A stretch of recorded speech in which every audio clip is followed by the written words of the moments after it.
Welcome to Focus English with Cece. Hello, everyone. Welcome back to Focus English with Cece. I'm Cece, and I'm so happy to be here with you. And I'm Tom. It's great to see you all again. If you want to improve your real-life English, you've come to the right place. Cece, I have to say you look incredibly peaceful today. Did you find a secret to happiness while you were away? I just spent some time off in a small, quiet cabin in the woods. There was no laptop, no social media, and no loud city noises. I feel completely recharged.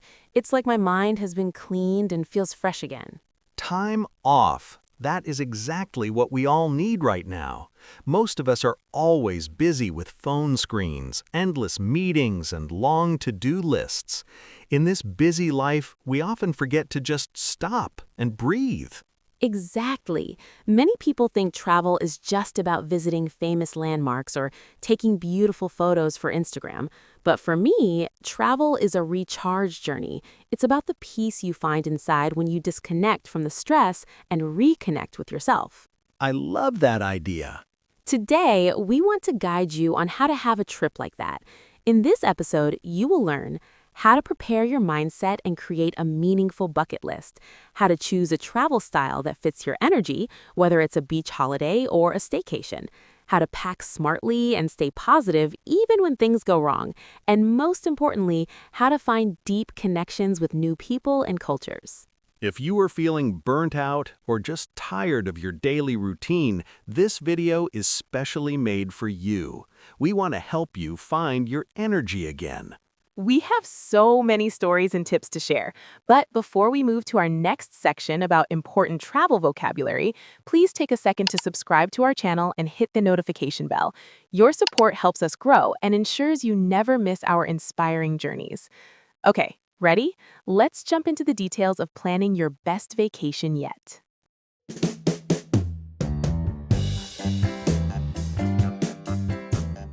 Now, Cece, I'm really excited to learn more, but before we talk about our specific trips, we should understand the language of travel. Sometimes I hear many different words for the same thing and I get a bit confused. Can you help me and our viewers understand them better? Of course, Tom. Learning the right words helps you feel more confident. When you know the vocabulary, you can talk to people easily or book your trip online without mistakes. Let's look at our first pair of words. For example, should I say, I am going on a holiday or I am going on a vacation? Well, it depends on who you are talking to. If you are in the UK, Australia, or New Zealand, people love the word holiday. For example, I'm going on my summer holiday to Italy.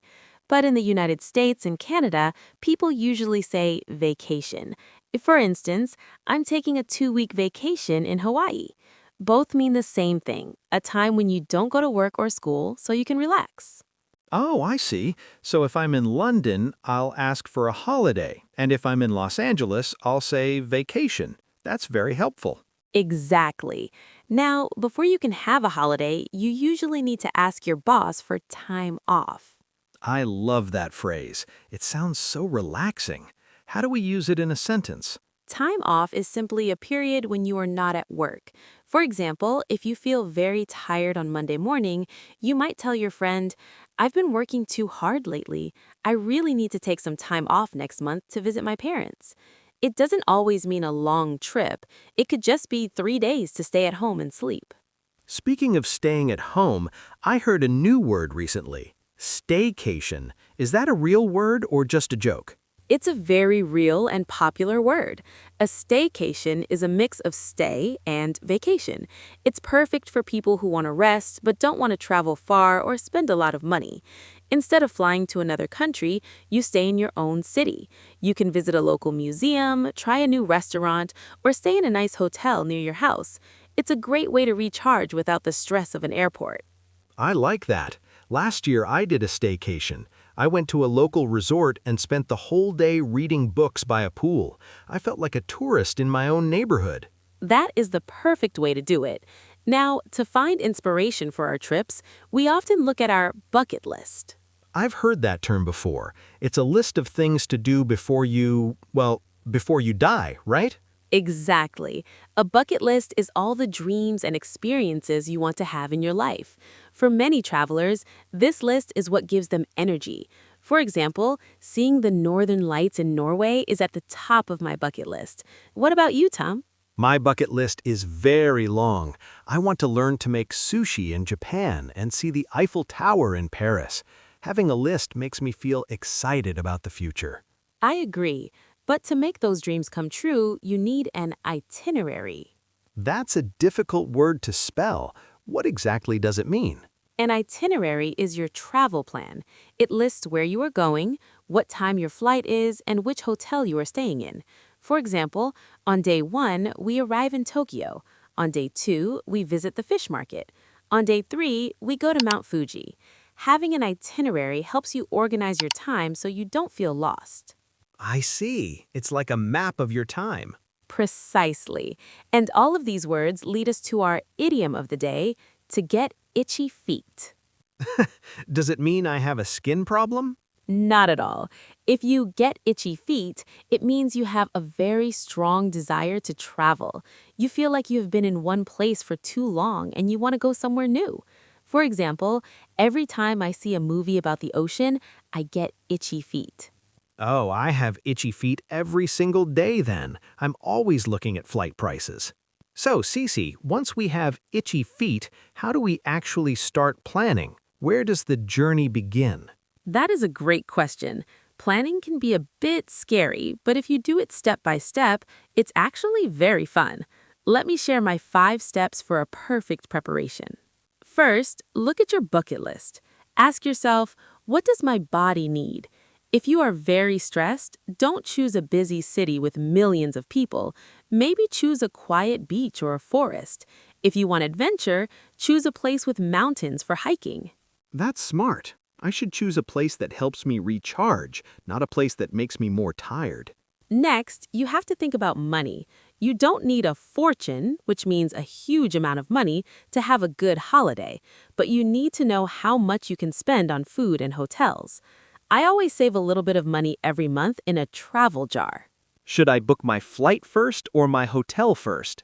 Usually, I book the flight first because prices change very quickly. If you see a good price, take it. Then find a hotel. I love reading reviews from other travelers. They tell you if the room is clean or if the breakfast is good. We talked about itineraries earlier. Should I plan every single hour? No, definitely not. If you plan too much, you will feel like you are at work. My secret is plan one big thing each day and leave the rest of the time free. This allows you to be spontaneous. Maybe you find a beautiful small street or a hidden cafe. You need time for those surprises. I always bring too many clothes. My suitcase is always so heavy. Most people do that. Try the one suitcase rule. Bring things you can wear many times. Focus on your passport, your phone, and your sense of adventure. Everything else you can buy if you really need it. Wow, Cece, these 5 steps make planning sound so easy. I feel much more confident now. I can already imagine myself sitting on a plane with my itinerary in my hand. It is a wonderful feeling, Tom. Planning is the first part of the joy, but as we know, even the best plans can meet some surprises. That's true. I often worry about what happens after I land. What if I get lost? What if the weather is bad? Or what if I can't speak the language? Those are very common fears, but actually, those are the moments when the real adventure begins. I've had many moments where my itinerary completely failed, but my experience became much better because of it. Really? That sounds very interesting. I want to hear how you handled those situations. So, my secret is plan one big thing each day and leave the rest of the time free. This allows you to be spontaneous. Maybe you find a beautiful small street or a hidden cafe. You need time for those surprises. I love that. Planning is important, but leaving space for the unknown is even better. Hey friends, are you enjoying these tips? Have you ever had itchy feet? If these words and tips are helpful, please hit the like button and leave a comment below. Where do you want to go for your next vacation? Don't go anywhere. In the next parts, I will tell you about 2 surprising adventures in Iceland and Thailand that changed my life. Stay tuned. Okay, Cece, we have our itinerary and we know our destination, but let's talk about the feeling we get before we even leave the house. Why do some people feel so stressed and worried before a trip? That is a great question, Tom. I think it is because many people try to control every single detail. They worry about the weather, the flights, and the food, but they forget about a beautiful word: anticipation. Anticipation? That sounds like a big word. What does it mean exactly in travel? It means the happiness you feel while you are waiting for something good to happen. For me, the trip starts the moment I book my ticket. I spend my evenings looking at photos of the mountains or the ocean. I read stories about the local people, and I dream about the view from my hotel window. If you enjoy the preparation, you get two holidays, the one in your mind and the real one later. I like that. Preparation should be fun, like a hobby, not like a job.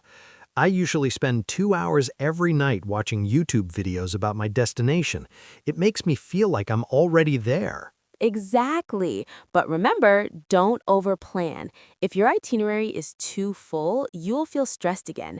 Now, let's talk about the biggest stress for many travelers: the suitcase. Oh, don't even start. My suitcase is always a disaster. It is always too heavy, and I can never close it. Every time I travel, I bring things I never even touch. You are not alone, Tom. Many people have that problem. They think, what if it rains? Or what if there's a fancy party? And they pack 10 extra shirts. But my rule is very simple: one backpack, one soul. One backpack, one soul? That sounds very poetic, but is it practical? What if I really need 5 pairs of jeans? Trust me, Tom, you don't. You must focus only on the essentials. Think about the things you truly need every day. You need your passport, your phone charger, a good camera, and your most comfortable shoes. If you have those four things, you can survive anywhere. But what about clothes? I want to look good in my photos. Here's a secret, Tom. Nobody knows if you wear the same shirt twice. Choose clothes that are easy to wash and fast to dry. If you pack light, you feel free. You can walk quickly to catch a train. You don't have to wait for your bags at the airport. You don't have to pay extra money for heavy luggage. That makes sense. Carrying a heavy bag only makes you tired and angry. I remember walking in the heat with a giant suitcase once. It was not a holiday feeling, it was a workout feeling. Exactly. And if you really, really need something like an umbrella or a warm sweater, you can usually buy it at your destination. Buying something local is also a great way to explore the shops. I will try that for my next trip to Scotland. I will bring only one warm jacket and a small bag. Now let's talk about the travel style. There are so many options these days. Sometimes I don't know how to choose the right trip for me. It really depends on what your soul needs to recharge. Our lives are all different. Some people work in loud offices. Some people stay at home all day. You have to match your trip to your energy. Can you give me some examples? Of course, if you feel very tired and your brain is noisy, you should try a nature retreat. Go to the mountains, find a small cabin in a forest, or sit on a quiet beach. Silence and fresh air are the best medicine for a tired mind. I love the mountains, but what if I feel bored? What if I want action? Then you should choose a city break. Go to a place like Tokyo, London, or New York. Walk through the busy streets, visit the museums, and try the street food. A city holiday gives you a lot of new energy and ideas. It's perfect if you feel bored with your daily routine. And what about those people who love hiking and climbing? Those are adventure holidays. They're for people who want to test their strength. It's a great feeling to climb a mountain and see the world from the top. It makes you feel strong and brave. I think I like a mix of both. Maybe a few days in a city and a few days in nature. But I have one more question. I see many people traveling alone lately. They call it solo travel. Isn't that a bit lonely and scary? That is a very common fear, Tom. But actually, solo travel is one of the best ways to grow. When you travel alone, you don't have to compromise. What does compromise mean in this situation? It means you don't have to do things you don't like just to make other people happy. For example, if you are with a group and they want to go to a museum but you want to sleep, you usually go to the museum. But if you are alone, you can sleep until noon. You can eat pizza for breakfast. You can follow your own heart and your own clock. That sounds very free. But who do you talk to? Believe it or not, you meet more people when you are alone. When you are with a group, you only talk to your friends. When you are alone, you are more likely to talk to a stranger in a cafe or ask a local person for directions. You make more connections with the world. I usually travel with my family, and I love sharing memories with them. We laugh about our mistakes, and we talk about the food for years. I think sharing a trip is also very special. I agree.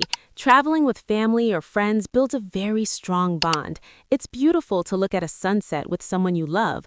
Both styles are good. You just have to ask yourself, do I need to connect with others or do I need to reconnect with myself? I think this year I need to reconnect with myself. Your idea of no compromise sounds very interesting. Maybe I will try a small solo trip for 3 days, just a test journey. That is a perfect way to start. You don't have to go to the other side of the world. You can even do a staycation in a different part of your own city. The goal is to feel new and fresh. Wow, Cece, I feel so much better about my planning now. I will stop worrying about the weather and start enjoying the anticipation. I will pack a small bag and focus on the essentials. That is the spirit, Tom. When you pack light and stay flexible, you are ready for anything. And that's important because even the best plans can have surprises. You're right. I'm ready for the surprises now. I want to hear how you handle those moments when things go wrong. Well, we're going to talk about the real on-site experience. I will tell you how my bad days in Iceland and Thailand became my favorite memories. I can't wait. Let's move on and learn how to turn challenges into stories. Okay, Cece, you said earlier that some of your favorite memories came from bad luck. I'm very curious. What happened on your trips? Well, let's talk about Iceland.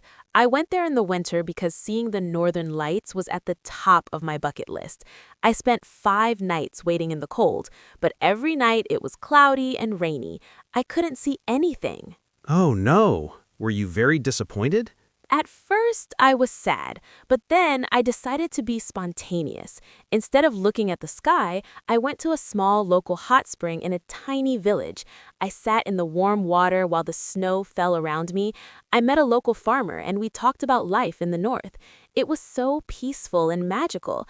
I realized that the perfect light show wasn't the goal. The peace I felt in that moment was. That is a beautiful lesson. Sometimes when we don't get what we want, we find something better. Exactly. And I had a completely different challenge in Thailand. I was on a small island and I missed the last boat back to the mainland. I had no hotel and very little money left. That sounds very stressful. What did you do? I sat on the beach feeling worried, but then a group of local fishermen saw me. They invited me to sit with them. They were cooking fresh fish over a fire. We couldn't speak the same language, but we shared the food and laughed a lot. They let me sleep in a small wooden hut near the water. Did you feel safe? I felt more than safe. I felt welcome. That night, watching the stars with people I didn't know, I realized that kindness is a universal language. You don't need a perfect itinerary to have a perfect moment. So the problem of missing the boat actually gave you a story you will never forget? Yes, that is why I tell everyone, be flexible. Don't worry about jet lag or a flat tire. Just drink some water, walk in the sunshine, and keep your heart open. Travel is about exploring the world, but it's also about exploring your own strength. I'm so inspired, Cece. You've taught me that even a bad day can be a great adventure if we have the right mindset. Okay, Cece, our conversation today has been so helpful. I realize now that travel is not just about moving from one place to another. It is a way to change how we see the world. Exactly, Tom. It's about bringing home a new perspective and feeling recharged. But before we say goodbye, let's review the important words and phrases we learned today. This will help our viewers remember everything. Great idea. Let's do a quick travel vocabulary wrap-up. First, we talked about the names for our trips. Remember, in the UK, they say holiday, and in the US, they say vacation. And if you just need a break from your job, you ask for some time off. Next, we have our plans. The list of all your dream experiences is your bucket list. To make those dreams come true, you create an itinerary, your detailed travel plan. But you don't always have to go far. If you stay in your own city, it is a staycation. It's a smart and cheap way to relax. And don't forget our favorite idiom. When you feel a very strong desire to travel and you can't sit still, you get itchy feet. We also talked about the recharge mindset. Enjoy the anticipation means the joy of waiting. Pack only the essentials like passport, phone, and good shoes.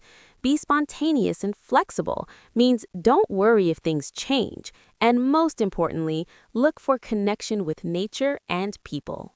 That is a lot of great English. I hope everyone feels more confident for their next journey. Before we go, we want to hear from you. Which of these words is your favorite? Or do you have itchy feet right now? Please leave a comment below and tell us about the next destination on your bucket list. We love reading your stories. And if you found this video helpful, please give us a like and hit the subscribe button. Don't forget to turn on the notification bell so you never miss our new English lessons and travel stories. Your support means everything to us. Thank you for staying until the end. We have many more inspiring journeys to share with you very soon. Happy traveling, keep learning, and we will see you in the next video. Goodbye. Goodbye, everyone.